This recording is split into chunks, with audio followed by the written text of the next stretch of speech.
See, when we New Orleans, or Wobbs, as some folks like to call us, when we start saying we believe in Jesus Christ, and they say, y'all don't believe in the same Jesus Christ we do, we say, you're right. You're very true. The Jesus Christ you believe in can't be found. And that's why you still are believing in him. The Jesus Christ we're talking about has been found.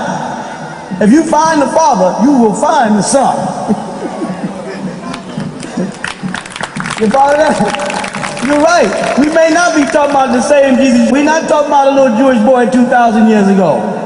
You're right. We're talking about the one that's on the wall. Like Daniel said, the writing is on the wall. We're talking about the one you can see, hear, taste, smell, and feel. We're talking about the Jesus that y'all are now having to bear witness to. We're talking about God the Father, God the Son, and the Blessed Mother, but they are found, no longer living in a mystery. Otherwise, the statement in the Bible, you shall know the truth, and the truth shall make you free, is bull. Because to know the truth, I'm not working on belief or faith. You see what day and time we're in? Oh, by the way, that's another thing they don't like. They don't like when we use the word God. So they say, no, they believe in more than one God. And then they say Father, Son, and Holy Ghost. And then they say, but they're all one. You know, like an egg. There's the shell. There's, right? There's the beirut. And there's the yolk. See? All three in one. I say, and becoming. And when they're becoming, that's not the finished product. The egg is not the finished product. The egg is a process going forward to becoming something. So you're telling me God is incomplete in a Trinity and he's in the process of going to become something? What is it he's becoming? Where is he going? But in ancient Egypt, we no longer have to look for the mystery. We no longer have to be banging on doors and hoping that the truth is behind them.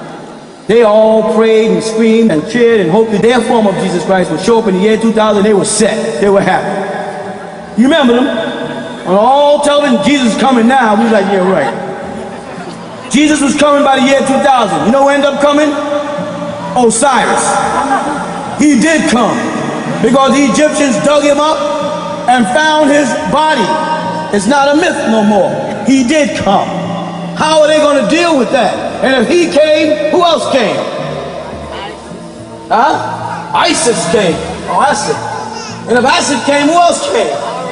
Horus. And if that's true, then the story of Tehuti being there, Satuh being there, all of these other men and all these other people that are on the walls in Egypt that they kept telling us were paganistic myths are becoming real.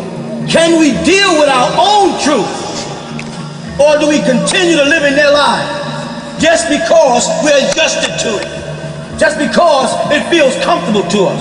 Are we willing to stand up and face the facts and tell people we found Christ, which was being interpreted the Messiah?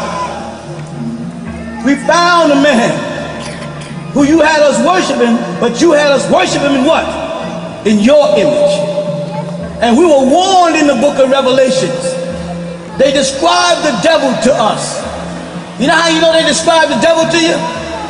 Because when they describe Christ to us, and Christ is the Son of God, check it out now. They describe Christ, right? What they say? He had hair like lamb's wool. They describe somebody who's colored. So if he's the Son of God, and that's his description, I don't have to ask you for the description of the devil. Because I know the devil is going to be the opposite description of God. I don't have to ask you what the devil look like. I got the devil here and God here. Do I have to look in that direction if I see God? No. You may not like to hear white people are the devil. Especially when you're in a country ruled by white people for a little while. We may not want to digest that. That's kind of frightening whenever you sheriff, cop, police, teacher, fireman, judge, lawyer, and most people with money are all Caucasian. Now that don't mean all Caucasians are devils now. Because we got some black devils, let's be real. Must I go there? Because you know, every now and then you start talking about Caucasian, being devil. Black people start thinking that they ain't devil. I know a whole bunch of nigga devils now. Devil is doing his work, y'all, 24 hours a day, fighting our families amongst us. That's why Jesus said what? Who betrayed Christ? His own. They may have betrayed him to the Romans, but they were his own Jewish people who came to him, so-called Levite priests, and said, you know, we don't stone you for the fact that you say this. We stone you for the blasphemy that you say you're the Son of God. Right in St. John, Jesus answered and said, well, isn't that written, all you the children of God? Isn't that not in the Torah? Isn't that not in the book of Psalms? Didn't David get this? Didn't it say in the law, all you the children of God, what?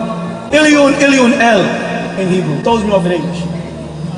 Right? You may be a God, but you are a son and daughter of the Most High. That's God's way of saying, you can be as cocky as you want to be, but don't start thinking you're me, because I will, push you down the stairs a couple of times. God has a way of pulling the rug up from under you when you get a little too cocky. Right now, Muslims go to Mecca and they're all getting this God complex, and yeah, they go, there's a plague. There's a disease. There's something that collapses. Why? You know why? Because them Muslims are out there taking God's laws in their own hands and justifying terrorism and saying Allah said do this. Allah said do that. Allah makes rain, hail, snow, and earthquakes. He don't need you blowing up no buildings. If Allah is God, he has the power to blow up a building if he wants, don't you think? But a whole bunch of guys are sitting around who are bored after they done read the Quran and fumbled through the Hadith, ate a couple of dates. I know, I've been in them type of circles in the East. They ain't got nothing else to do. They heard the Quran everywhere it can be recited, in every direction you can take it, and they are bored. The real Arab is all wrapped up in the Quran, and he's waiting for fire and brimstone to come and him going to heaven and get black-eyed maidens. That's all he's thinking about. But there's another group that are bored, and they take Allah's job into their own hands and say, I have the right to do this. That's what's going on in Israel right now. The Jews want Solomon's temple. The Muslims say, we call it Masjid al-Aqsa, and it's ours. The Jews said, no, if the Quran says that it came from the Torah or the Old Testament and the Injil, the Revelation, the Evangel, then this is really our building. Correct? You hear the conversation? And people are getting blown up and killed because of that. You know where the mistake comes in? Huh? It doesn't belong to Muslims or Jews. It's Beit Allah. It's supposed to be God's house. That's where the problem's coming in. You're fighting over God's house. You're claiming that this holy temple in Jerusalem is God's temple, but the Jews say, no, it's our temple. Muslims go, no, it's not. It's, and the Christians are afraid they ain't there too. They ain't strong enough in Jerusalem to say, no, they really get hurt. They're saying, they're going, and now there's people over there blowing each other up and killing each other. You follow? Only because they're dealing with faith. Only because they're dealing with belief. Because they haven't sat down at a table together and said, let's go through the scriptures and see. First, let's see if the scriptures are true. These people are killing each other over faith and belief. And if you came to them with the truth, they would panic. That's why I wrote that book, Jesus Found in Egypt. I want to see how they get around it. You know me, I write books just to see what happens. You know what I mean? I just write a book, let me see, 360 questions to ask the Muslims. I just want to see if they can answer. It says 360 questions a day. And the Israelites over here going, where's our book? Anybody else want a book? We got one for you. You can ask anybody 360 questions. Whether or not they can answer what's important. And the answers are coming out of nature. The truth is manifesting itself in front of us. But we're afraid. Tamahoos, another word for Caucasians, have Egypt on television every week. They're on their third mummy movie. Just last week they were talking about the other one, was the Prince of Egypt. They did Cleopatra over 4 times in the last 5 years. If you check import, they got more Egyptian statues. You go to any bookstore, take a major bookstore like Borders, and go into the Egyptian section. And you find hundreds of books on Egypt. Every white person in the world is writing about us. And they see them noses. They see them lips, they definitely can't miss Uncle Hunting's lips. They see them big old noses. They see Mentu-Hotep's black skin. When they cracked open in Almond's tomb, they saw two black guys standing like this. They wasn't brown. They wasn't beige. They were Bolak. That's B-O-Lak. So we have two of them. We made sure we put it right there in front of the Bolak pyramid. So when you walk around, every time you walk around, you go, two niggas. And I do that because I want you to know that every time a white person walks by and sees the two statues, they go, two niggas. And they'll spend their last dollar going on vacation in Egypt. Go to France. Go to Germany. Go to Sweden, which is near Germany. Go where else? Holland. Where else they come from? Where else can they go? Denmark. Where else they came from? Where else? Norway. Hell. Where else? Go to... Why are so many white folks in Egypt? I went to the university in Egypt, in Cairo, and you can see busloads of them. Busloads of old little chickens coming to the hotels, you know, walking around the pyramids, looking in the pyramids, seeing your face there, saying, my God, which is not their God, but my God, look. Them go down, then they make the gravest mistake. They get on a boat and they float down to Aswan. When they get down to Aswan, they might as well be in Holland. I'm saying the only difference is the language. The body language is the same. You see Nubians, but you see them by the hundreds all over Egypt. Why are they there? Because they want to know the truth. They want to see it for themselves. They heard about it their whole life. They heard that the niggas in America are the lost tribe. That y'all are the original Hebrews. That y'all are the original Ishmaelites. The original Israelites. All them tribes they mentioned in the Bible and some more. You say, well, how can we be all of that? Look around here and look at all the different faces. Look at all the different shaped eyes and noses. Someone meticulously went out and started grabbing people from the Ashanti, from the Mendinga, from the Yoruba, from the Hausa, from the Dongala, from the Jaliya, from the Sharia. I can just go on. They picked a whole bunch of us.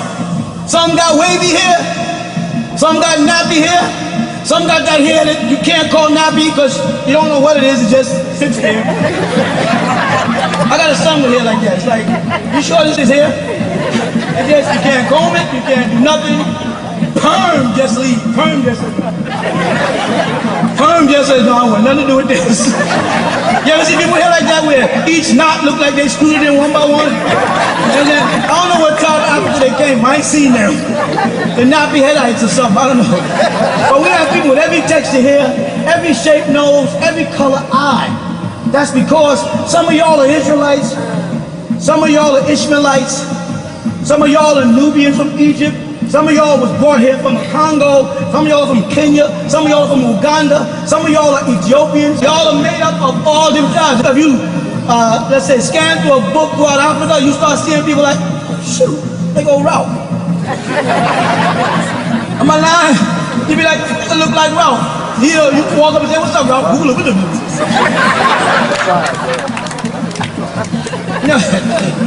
We are a great people.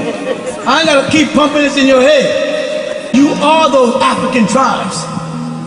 You always were Yoruba. Islam is something that they gave you. Islam is simple silliness. I was born a Muslim. It's silliness. It don't make no sense when you get right down to it. But in its pristine purity, before it got adulterated by opinions and philosophies and hadiths and traditions and customs, was beautiful. Because it said a state of peace. But you know what it said in the Quran?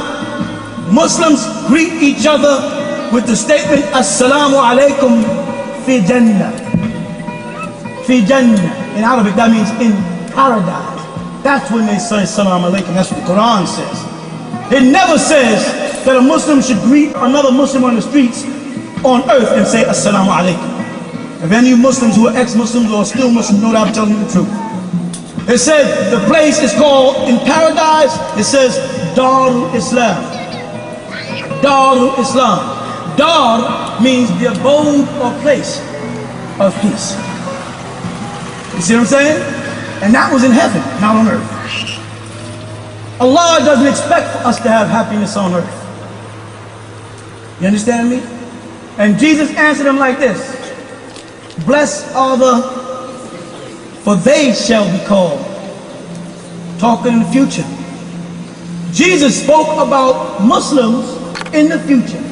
Blessed are the peacemakers. They make it look like Jesus Christ is coming with the very end, and that's not true, because he says in St. John's, I'm going to send another comforter. They spoke about a comforter coming, a spirit of truth, right, after Jesus. But then Rasulullah Muhammad alayhi salatu wasalam came, Muhammad did, as a comforter. But Muslims thought it was over then. You know what happened? The disciples of Muhammad gathered with him in Surah Al-Baqarah, 2nd chapter, 214 verse, and they asked him, Mata Nasrullahi ya Rasulullah? Mata Nasrullahi? When is the Nasrullah coming? And he says, Ila Nasrullahi Qareeban. Surely the help from Allah is near. Qareeb is Arabic for coming soon. Now here Muhammad is here on earth. They call him the last prophet, the seal of the prophets. You with me? Yet when his disciples asked him in the 2nd chapter, 214th verse, when, tell us Muhammad, when is the help coming? Muhammad's answer is, surely the help is coming soon. Ain't that deep? And he named the help. He said, Inna Nasrullah, Inna Nasrullahi Qareeban, but Nasrullah. Then as you go through the Quran and you ask a Muslim, what is the word for Christians in the Quran? They say Nasr. Jews are called Yahudi. Then there's Sabians. But Christians are called Nasr. And in the Holy Quran, right, 61:14, they called Jesus' disciples what? They said Nasrullahi. Jesus said, men, Nasri, who are my helpers? They said, Inna Nasr, Inna Nasrullahi. Surely we are Allah's helpers. Ya ayyuhal ladina amanu kunu ansarullah. So, all you who are believers, or faithful, or true, or worshippers of Amun, become ansarullah. They didn't leave Amun out of the New Testament, you know. Amun followed faith through the whole Old Testament, and Jesus in Revelation chapter 3 verse 14, right, says what? Amun, the faithful, the true witness, the deity that witnessed the beginning of creation of God, it says, right in your Bible, the book of Revelations, that the deity called Amun, and it's in a noun form. It's not to be used as a verb or a transfer. It's a noun. They said, Amen, the faithful witness, the beginning of the creation of God. This person or this being called the Amen in Revelations witnessed Jesus' birth. The creation of God. And Jesus was God in flesh according to the Quran. Say what? According to the Quran, Jesus was God in flesh because the Quran refers to Jesus as Kalimullah. Refers to Jesus as Ruhullah.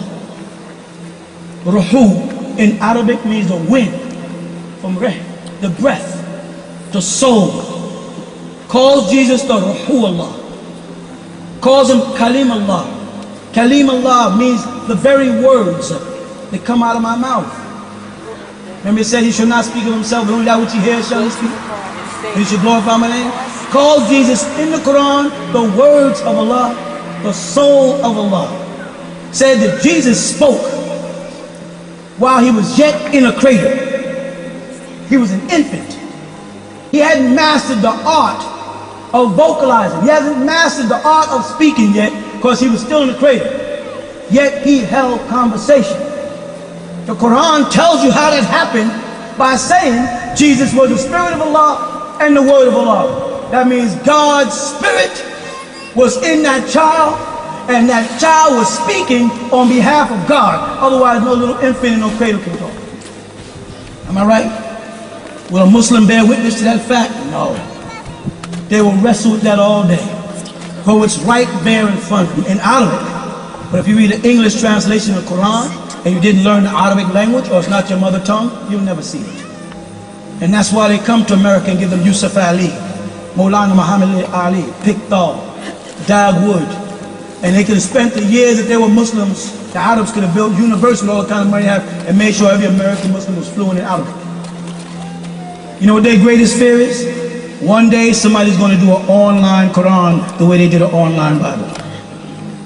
Understand? Where you can look at every word and see its true meaning. Because the moment people can analyze the Quran like that, that's the end of Islam as they know it. None of the practices that they implicate today would show up. Nowhere in the Quran does it tell you to do tashahhud, to sit on the floor and point your finger like this. It's not there. Nowhere in the Quran that says put your fingers behind your ears. It's not there. Quran doesn't say pray 5 times a day. Quran says pray 7 times. And how can you pray 5 times a day and make Salatul Isha? Listen again before you question. How can you be praying 5 times a day and make Salatul Asr? What is Salatul Asr? That's the night prayer. So there's not 5 prayers daily. You know what I'm saying? Now how many prayers are there daily? First, let's establish daily. Every time I talk to y'all, I like to tell y'all something you never heard before. Ain't that what I do? Let me tell you something you never heard before. Right? Sunday. Say Sunday. That means sun and day. Right? What's Monday? But the sun is still shining. Let's do it again. Let's say it again. Sunday. You with me?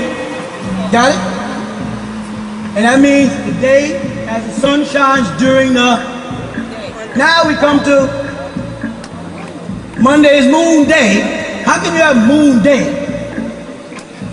It's moon what? Right.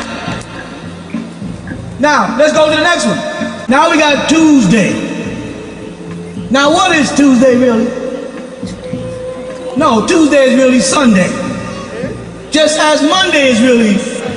And any day that the sun is shining is called Sunday. Now why did they trick us?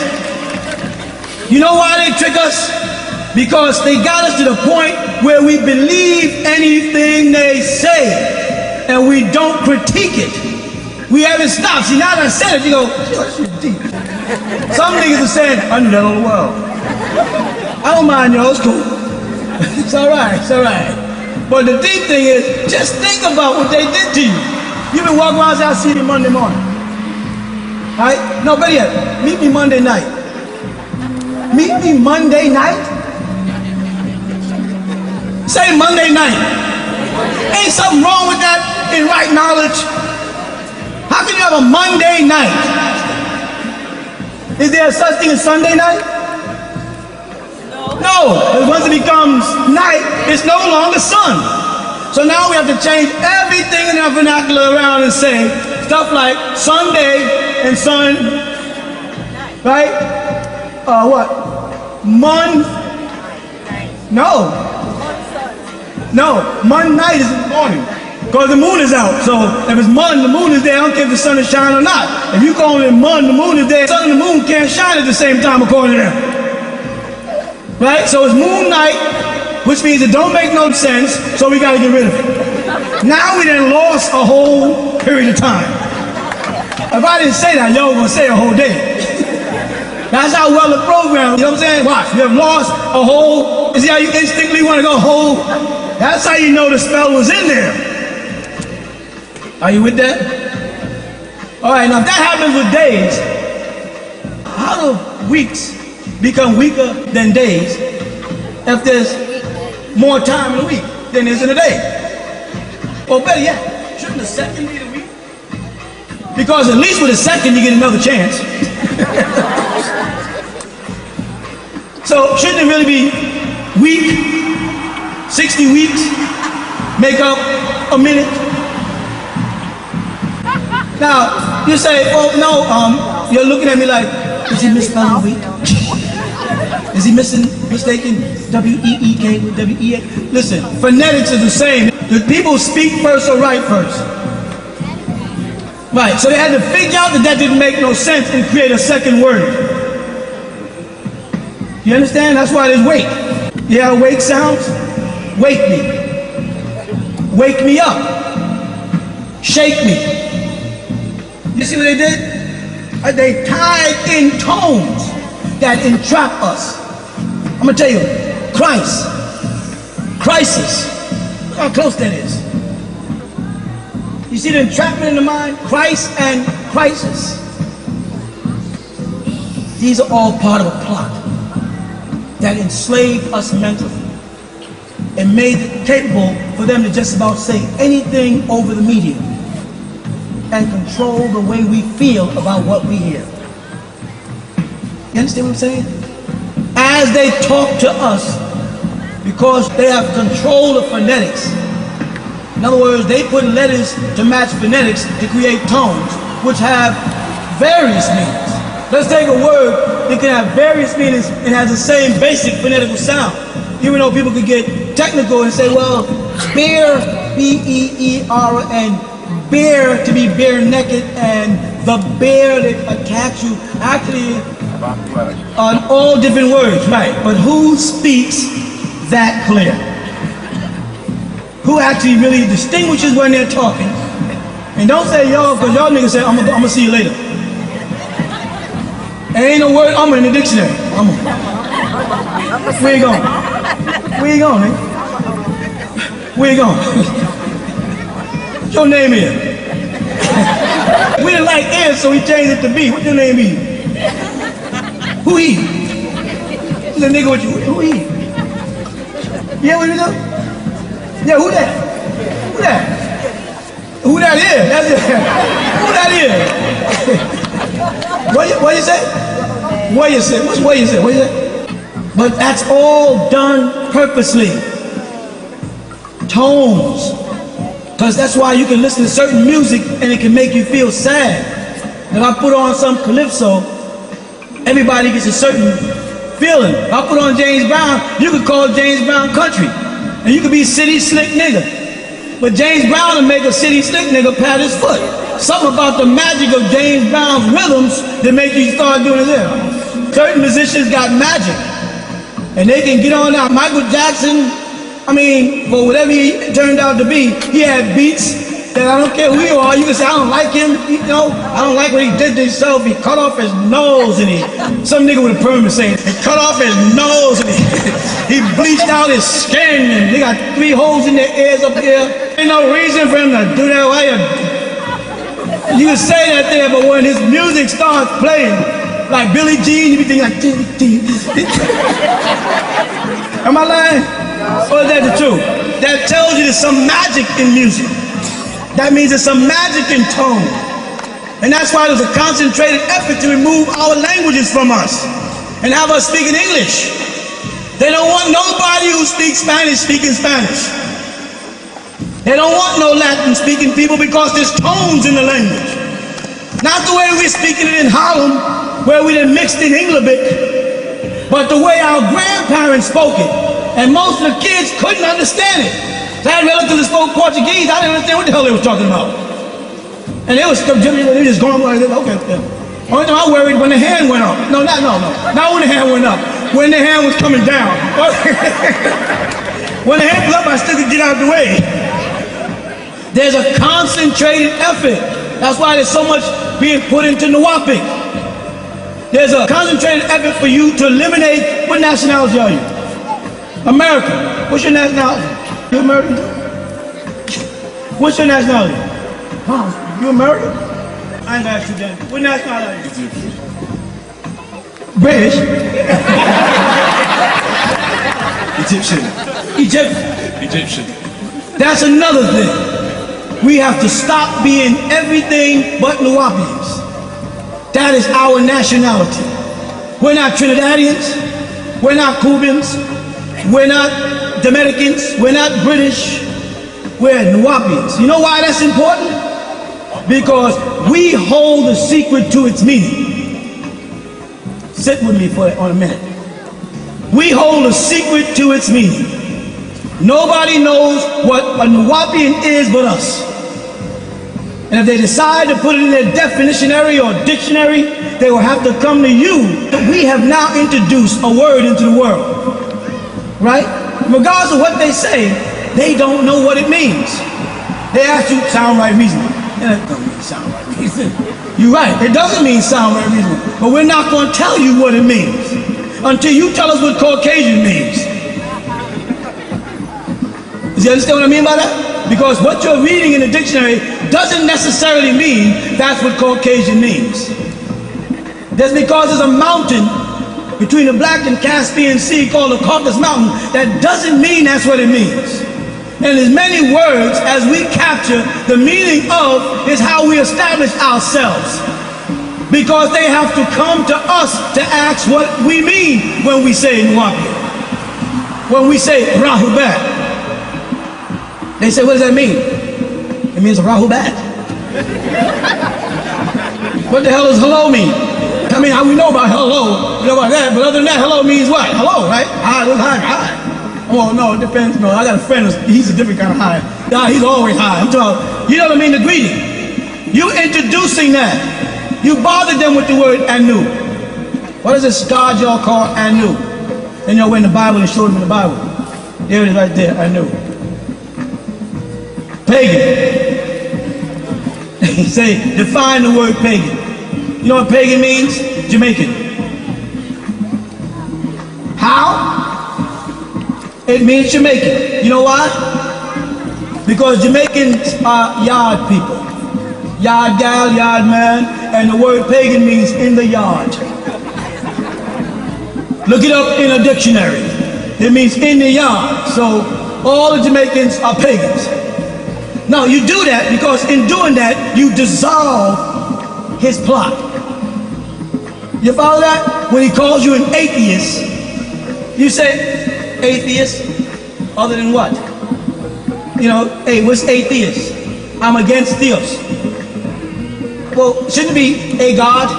In America, you can't be an atheist in America. I know that sounds crazy. You can't be an atheist in America because the word theos is a Greek word. And nobody's walking around here speaking Greek. So how can you call me an atheist in America? What would you have to call me? A God. A means against a God. So a God. And that would be wrong because God is a German word, Hut.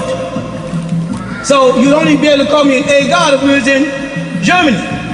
So what am I? You as Nuwapians are supposed to diffuse bullcrap. That's your job. Your job is when you see bullcrap, you diffuse it.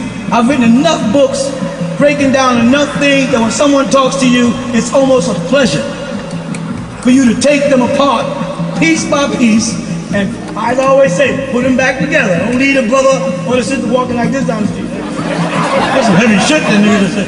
Put them back together, because y'all can mess a nigga up. You don't know that when you've been a Christian your whole life, and someone just comes in one day and just snatches the whole world from under you and say, Jesus was not crucified. They go, what? Jesus was not crucified. God cannot die for 1 minute. See, there's a difference. If I start questioning by saying, can God die? No, God can't die. Can God die for an hour? No. Can God die for a minute? Oh, no. Can God die for a second? No. So God cannot die, right? No, he don't. All right, I'll leave you there. I'll talk to you for 20 minutes later. I'll come back and say, when a person dies, do they give up their spirit? They go, yep, according to the Bible. So if I'm dying, my soul leaves my body and goes to heaven. Yep. Can God's soul leave his body and go to heaven? No. So God's soul cannot leave his body and go to heaven. No. So on the 9th hour, when Jesus on the cross, you tricked me. You tricked me. That's what they'll tell you. They're smart, they're dumb, they go. You know, look at that dumb look like a dog goes. I'm saying, and he said, when Jesus was on the cross, the 9th hour, he gave up his ghost. So he died. If God died for 1 second, how much havoc could Satan reap on this planet? If God was busy on the cross resurrecting and going through all the stuff that they need while his hands were there and his feet was bound, while he was like this, unable, because someone said, come on now, man. Right? Then I'll tell you what, I'm gonna do you a favor. I got power with the Roman Empire. You understand? I can get you down off that cross. Okay? So yeah, if you really want to get down off the cross, Jesus, just raise your right hand. That's all. Raise that right hand, you down here. So the whole purpose of nailing him to the cross is to make him immobilized, right? Make him unmobile. Can God ever be unmobile? You don't have to approach the God not being crucified by Jesus, because if you identify Jesus as God, then you are attributing things to him that are impossible and still remain God. Right? Because God can't be immobile. God cannot be confined to any one place at any one time. God cannot die. God cannot be born. You follow? God cannot give you anything. You understand what I mean by that? God cannot give you a thing. Not even intelligence. What has God given you? Nothing. You like to believe that God has focused on you and has given you things, but God has given you absolutely nothing. Now I know God personally. See, I'm different. I know him personally. I'm saying. He lives, but he moves around a lot according to them. Sometimes he trains, sometimes he doesn't. See, I live on the 3rd floor, right? God lives on the 4th floor, 2 doors down from me. That's where he lives at. And I go by his house every now and then, I talk to him. And I say, God, that's what we call him. Now, who here don't believe me? Who here don't believe that I know God, he lives on 2 floors up from me, a couple of doors down? Who don't believe me? Oh, look, just went over there. Yo, man, I'm not kidding. He just was walking over there. He's sitting down right over there. He's sitting right over there between that pole. Hey, God, he's sitting right there. Now, who don't believe it? Why not? Huh? Can you prove he's not over there? Okay, tell me who God is to you. I am God. The people around me. You.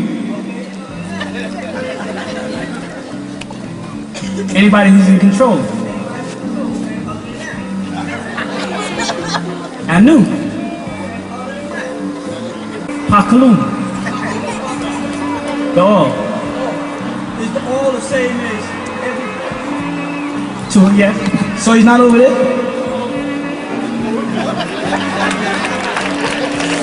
Is he over there? We on it. Same God, same station. So God lives next to you. Right? God walks with you. God could be 2 floors up and 2 doors down in your apartment building. You see how truth can look stupid until you get to the bottom of it? God could be here. God could be there. God can. That's right. God can do everything and anything less than being God.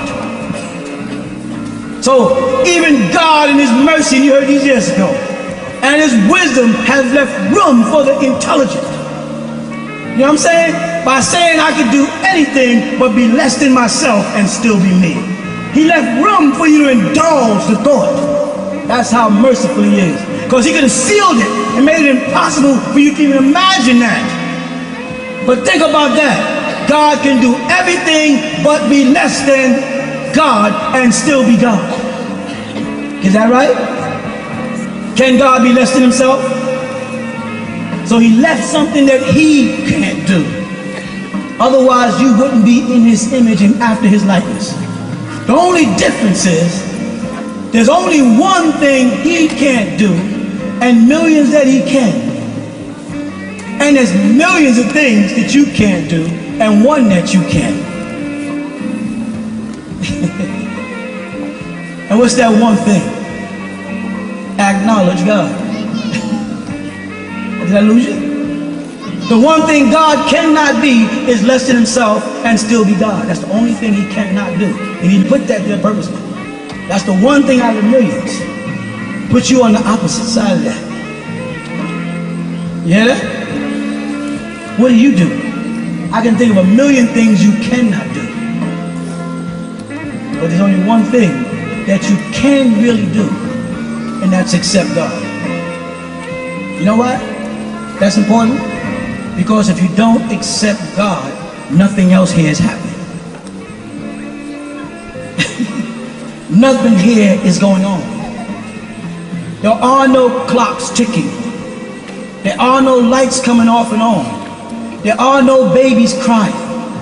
There are no flowers growing. You with me? If you don't accept God, if you don't accept the existence of a being that makes things happen pre-you, then you have not accepted anything. If you accept that one thing first, then in fact you have accepted everything. That's what it means by the all. God is not in the all. God is not of the all. There's no definite article attached to all. We are the all. God is all. That's why the prayer went, I am in the what? Love of the all first. Y'all check. I made sure you got the first. All. The definite article disappears. I am in the love of the all. Then it comes back. All love is in me. So God, who cannot be contained in the universe, can fit in the hearts of every one of us, yet not there. Yet not there. What do I mean by that? God exists within you, yet he's not within you. If he was, you couldn't do the wrong thing. You know what I'm saying? But the day that you accept God and let God take control of you, then you won't be able to do the wrong thing. And the day that you do the wrong thing is the day you evict God. Are you ready to be that deep? I don't think so. I don't think so. I don't think any of us are ready to be that deep. I don't think any of us are ready to walk that path where we cannot make a mistake. Are we? I don't think so. There are people who will tell you they're ready to embrace God in the totality of God. But if you embrace God in the totality of God and let God take control of you, then you can't make another mistake. And the disappointment is he doesn't go backwards. That will be going against his nature. So don't open up to God until you're ready. Be on the path to God. You understand? Be building a better character. Be becoming a better person. But don't open up to God until you are ready. Because the day you open up and he gets in, you can't close the door. Because he says, I open the door and what? No man shut it. But every preacher and teacher is telling this congregation, open up and let God in. You need God in you. They're banging tambourines in churches. Hey, cutie. And asking for God to possess them with the Holy Ghost, as they call it, or the Holy Spirit. Right? But the moment you are filled of the Holy Ghost, then you are pure. Is that right? And you can do no wrong. And if you do wrong, you're doing wrong by God now, not by man. So don't gather a bunch of people in rooms and bang on tambourines and call on God to possess them. And you're not ready to be possessed of God. We're working. We're working to better our character, to make us better people. I hope we are. To make ourselves better. We're working to help other people in the world other than ourselves. I hope so. But don't let nobody tell you to let God into your life. That's a satanic tactic. What is the possibility of you never doing another wrong thing? What is the possibility? They open the door for you to wrong God. I'd like to embrace God. I'd like God to take control of my life. But can I take control of the range when God's taking control of my life? You think, well, if he's in your life, then everything is straight. No, because you still have willpower. Something that you wanted. Something that you're proud of. You say self-determination. The right to make decisions. Women constantly tell their husbands, I got a mind, I'm not just a female, I think too. Right? Because we treat y'all like y'all don't have a mind. We treat y'all like y'all don't think. Is that right? Is that right, women? And we're right.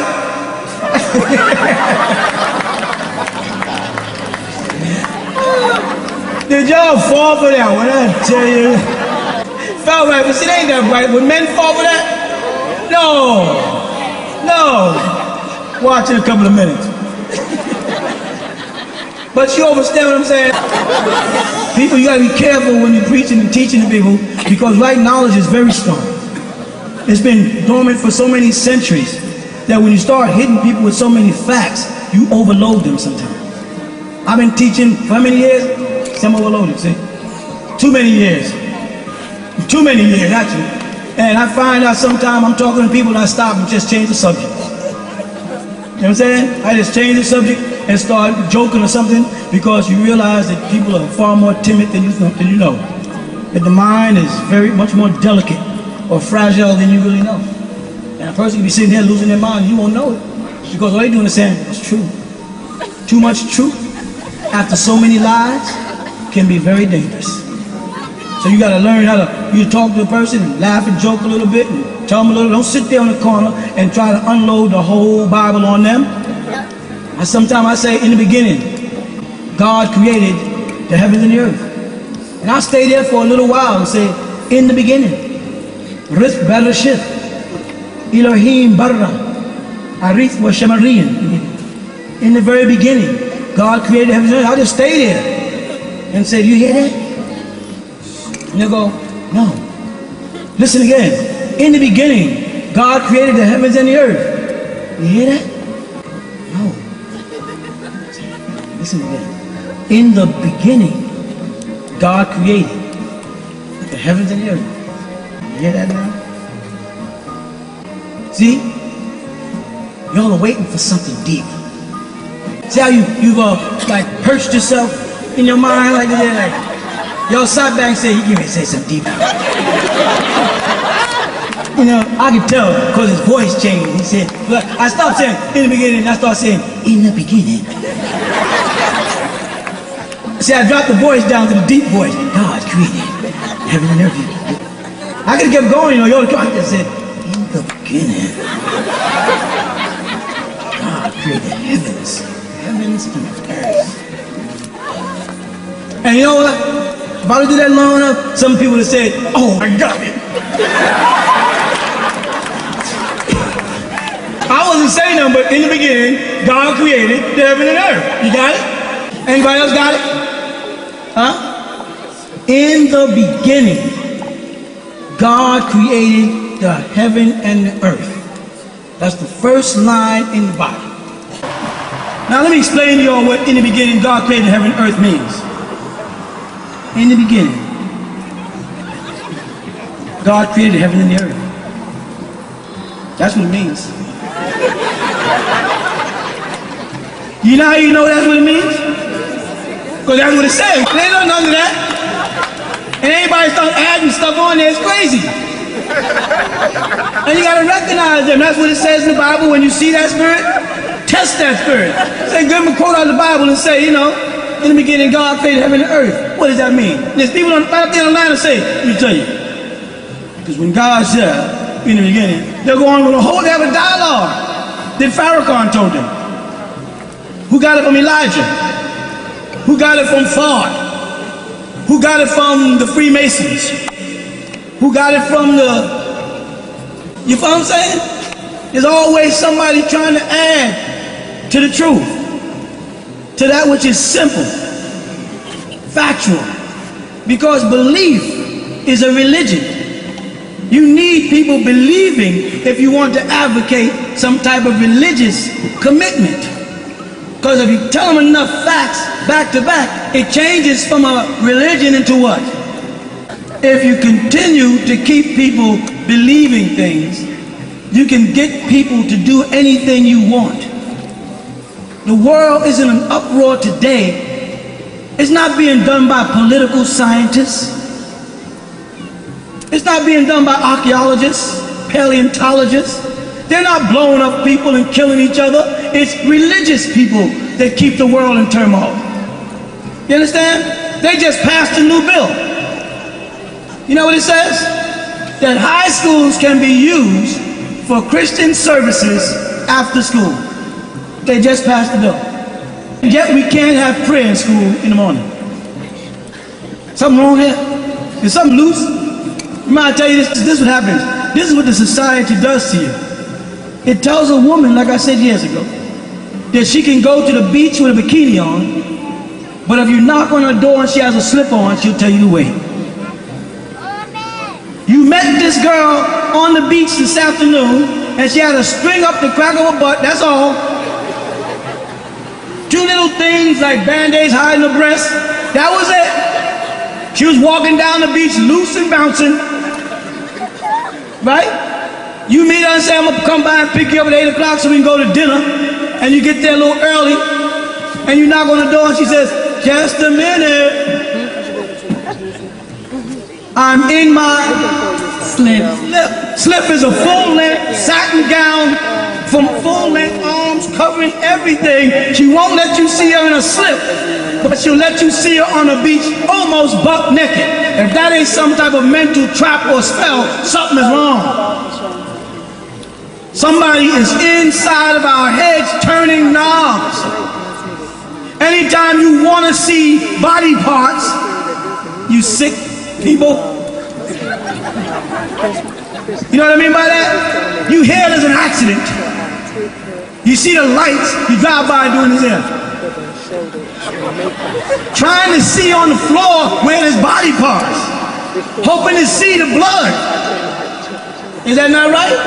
They call it rubbernecking. And people drive by and say, accident here. I ain't seen nothing. You seen nothing? I saw a foot. There's always a foot. Because shoes have a contract with God that they only stay on people when they're walking. I'm serious. I know I talked to God. He lives upstairs 2 doors away from me. Did you notice that? Whenever there's an accident, shoes have a way of getting out of it. Person can be knocked up in the air 30 feet, shoe be right there. I don't care if he was shot, hit by a truck, fell out of a plane. Niggas drown, their shoe be up on his right up on the right up there. Niggas didn't have to do. What is it that shoes have a special pack where they manage to get out of a situation? Probably if the nigga stayed in his shoes, he wouldn't have the accident. That's an abstract reality. That's an abstract reality that you laugh at, but it's real. And you can't explain it. Like your obsession with seeing someone hurt. Or, this movie is guaranteed to scare the hell out of you. You actually give somebody your money to go in a dark room with a 30-foot damn screen. After I said, this movie is guaranteed to scare the heck out of you. You actually go in there, excuse me, brother, sit up there and like that. Or with pop like that. Oh, yes you do. And if you with a woman, you can't front, so you don't have to say that. Don't you guys just don't worry about it. Right? But you go back to the cinema again and see a horror movie. Something is sick about us. Is that not right? Something inside is not working. You follow me? And in the beginning, God created the heaven and the earth. I think it was appropriate because it was nice and quiet. Everybody was listening.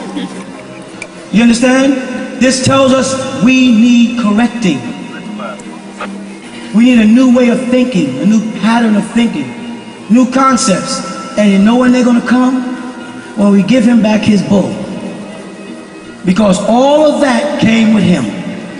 All of that type of thinking came with the white man. You know what I'm saying? He's the one who got us wanting to watch people get cut up. All you gotta do is turn to his programs. You get a bunch of big old cars with big wheels just crashing into them. They got a program now where they make machines and the machines just crash up other machines. Battle bots. And this is entertainment to Caucasians. You understand? Boxing with gloves was not enough. Now they have He-Man fighting and what's the other one? Where they actually get in the ring, people, and fight bare fists, right? Tough man contests. Regular boxing was no longer fun because niggas were winning. See? Golf ain't gonna be no fun soon with Tiger Woods around. You understand? Now they got 7 brothers in hockey. We talked about that years ago. They gave 7 African spears. 7 Africans with spears on ice. You understand what I'm saying? And you know a nigga with a stick in his hand with white people coming at him on ice is not gonna be thinking about a puck. But I bet you within a couple of years we're gonna have some black hockey stars. The #1 chess champion in the world is a nigga. That's right. Is that right? What is happening to his system? You know what's happening? We're breaking away from it, and the divinity is starting to develop in us. And as the divinity develops in us, you know what we're doing? We're using that old black magic to pull sarcophagus out the ground. We're bringing Osiris and them back to life.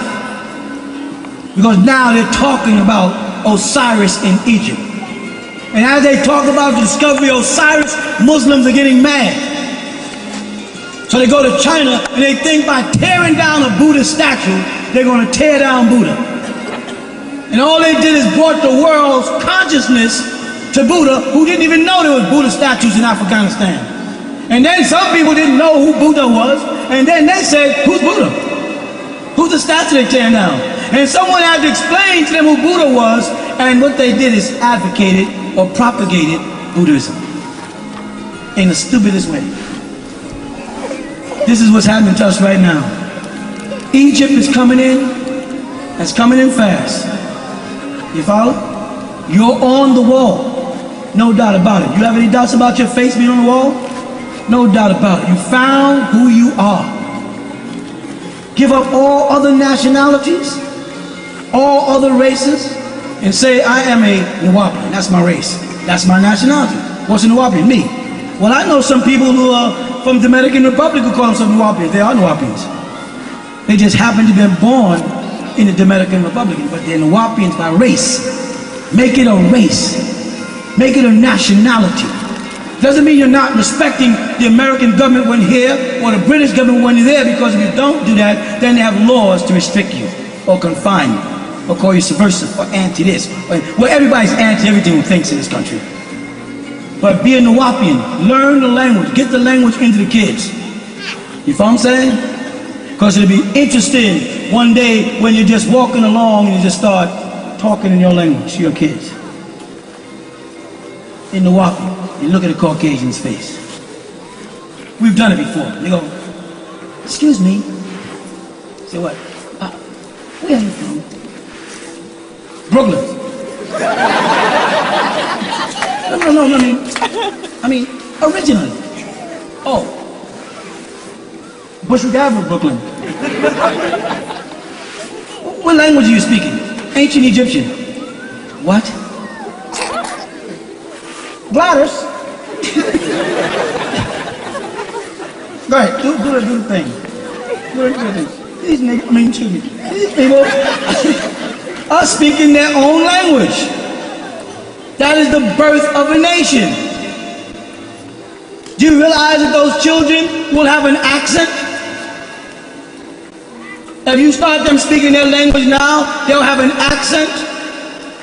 Do you know that the ancient Egyptian language is put together in a way that if you master it, you also be simultaneously mastering Arabic, Hebrew, Aramic, Ge'ez, and Amharic simultaneously?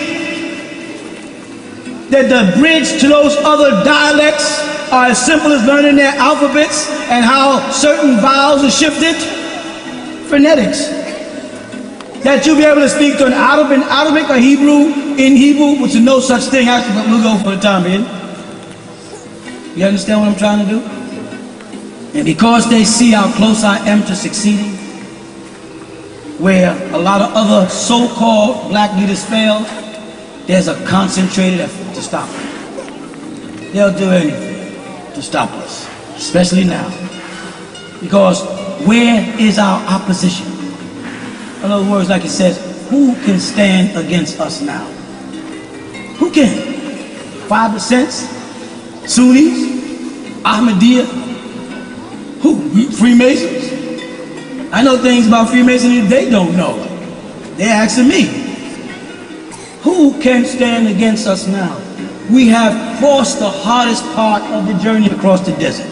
And anybody who's following me from years, from Brooklyn, I told them, I said, what we're doing is we're crossing the desert and the sun is behind us, and we better be more than halfway across that desert before high noon. Because when that's above us, if we're not strong enough to make it, we're not going to make it. And if your friend falls down when we get near noon, you can't go back and get him or her. That's what Christ said. Many of them have fallen asleep. Right? Don't think everybody's going to make it that you like. Many are called, yet few are chosen. All of us are not going to make it. Yeah? Some of y'all are going to fall out the boat. It's a hard, rough journey across the desert. And the oases are few and far.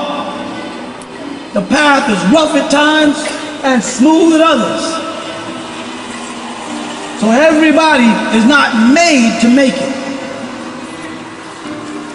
قال الله تعالى في القرآن وَتَصْنُوا بِالْحَبْلِ اللَّهِ جَمِيعًا وَلَا تَفَرَّقُوا. That means hold on to the rope of God and don't separate. That means hold on. Why would God put something like that in a holy book? وَتَصِّمُوا بِالْحَبْلِ اللَّهِ جَمِيعًا وَلَا تَفَرَّقُوا. Why would he put something like that in a scripture? Hold on and don't let go. Because he knew there'd be trying times for us. Hard times. We went through a battle, for some of you folks that are new around here, we went through a battle with demons in Putnam County. We warred against these devils, am I right? They did everything in their power to take this land and make sure that what's happening right now does not go on. They tried every trick in the book. They ain't finished. They tried slander, defamation of character. They tried to lock brothers up, harass sisters on the street, stop every car coming down and make sure they did everything they could, and not one person come out and help us. Why? Because they had us marked as a cult. Oh, there's some crazy suicide cult. Let me sit down for a minute here. Now I'll say what I've been saying to y'all for years. Please name one black suicide cult. Name one suicide cult. Don't say the ones in Africa, because they were under European missionaries. Do a little research. Don't say Jim Jones. Jim Jones was what? And that wasn't even suicide. That's one of the biggest hoax they tell you. It was about diamonds. It's about oil in Guyana. There's rubies in Guyana. There's wealth in Guyana. They was over there mining. And some governor's daughter got hooked up and fell in love with one of the guys who worked over there. You understand? And when the governor went over there to play cult buster to snatch his daughter out, he came in with a military force and had a shootout because the people there were there to protect the diamonds. Go back and study. Us older folks were here when it was taking place. So when them planes came in, the security there to protect the diamonds, they were using the so-called people to dig, to sort out Guyanese gold. Guyanese gold was coming in the country because America was going to trick the niggas. Because during that time, everybody was starting to wear gold bangles. And Guyanese gold is like cowboy gold. It's not real, but it looks real. Like half of you women who got zirconias on your finger and think you got diamonds. It look real. They had plans, and their plans were aborted because of one governor or senator who went over there and got shot. And then they went in and massacred the people and said they took poison. But they slipped. They said they took cyanide poison. And you can't take cyanide poison and lay on the ground. You bounce around, you get cramps, you jump up. You can't take cyanide and lay like this and die. You can do that if someone's firing above you. If someone's shooting above your head, you will naturally lay down and cover the way they found those bodies. But they'll tell us to shut the public up. Oh, cult suicide. Everybody over in Heaven's Gate, they went out and bought new sneakers, new knapsacks, new blankets, and then committed suicide. Please tell me why a person would buy new sneakers, new knapsack, and new blankets. I understand the knapsack and blankets. I don't understand why a dead person needs sneakers, new sneakers, if they knew they was going to commit suicide. Huh? But what most people don't know is that Yehuda, you know who Yehuda is? Star Trek. Her brother was a part of that group. And she has been dormant as an actress since Star Trek went off and just started getting parts and got a little money and wanted her brother out of that cult. You understand? Because her career was in jeopardy of her being exposed to have a brother that belongs to what they consider a fanatical cult. And because she's a religious icon in America, to be a part of Star Trek, you're like a god or a goddess. They did her a favor and wiped. I'm not saying that guy wasn't crazy. They made sure they got a picture when you saw him looking crazy. They'll kill those people. And then, religious cult, suicide. That's what they were saying about us. Oh, we're afraid that we heard they gathered around the pyramid over there, and they're going to, the year 2000, he's going to command them, and they're all going to commit suicide.